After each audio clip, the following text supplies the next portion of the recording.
आज हामी चाबेलमा उपस्थित रहेको एक ऐतिहासिक स्तूपा दर्शन गर्ने जाँदैछौँ।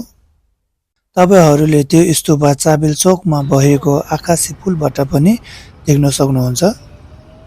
यो स्तूपाको इतिहास टिबेटन बीच यसरी छ कि जब बौद्ध स्तूपा निर्माण गरियो तब त्यहाँ बाँकी बहेको ढुङ्गाबाट नै यो चाबेलको स्तूपा बनेको भनिन्छ, तर यसको ठोस प्रमाण नभएको कारण आज नेपाली इतिहास अनुसार चाहिँ यो ठाउँको बारेमा धेरै विचारहरू भयो पनि यो छोर्तेन चाहिँ राजा धर्मदेवका पिताले निर्माण गर्नुभएको थियो र यही कारणले यसलाई धर्मदेव मन्दिर भनिन्थ्यो।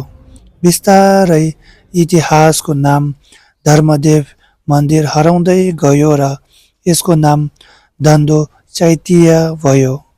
यस स्तूपाको इतिहास धेरै भयो पनि धेरै जसोले यही इतिहासमा विश्वास गर्ने गर्छन् र यसै इतिहासलाई मान्ने गर्दछन्।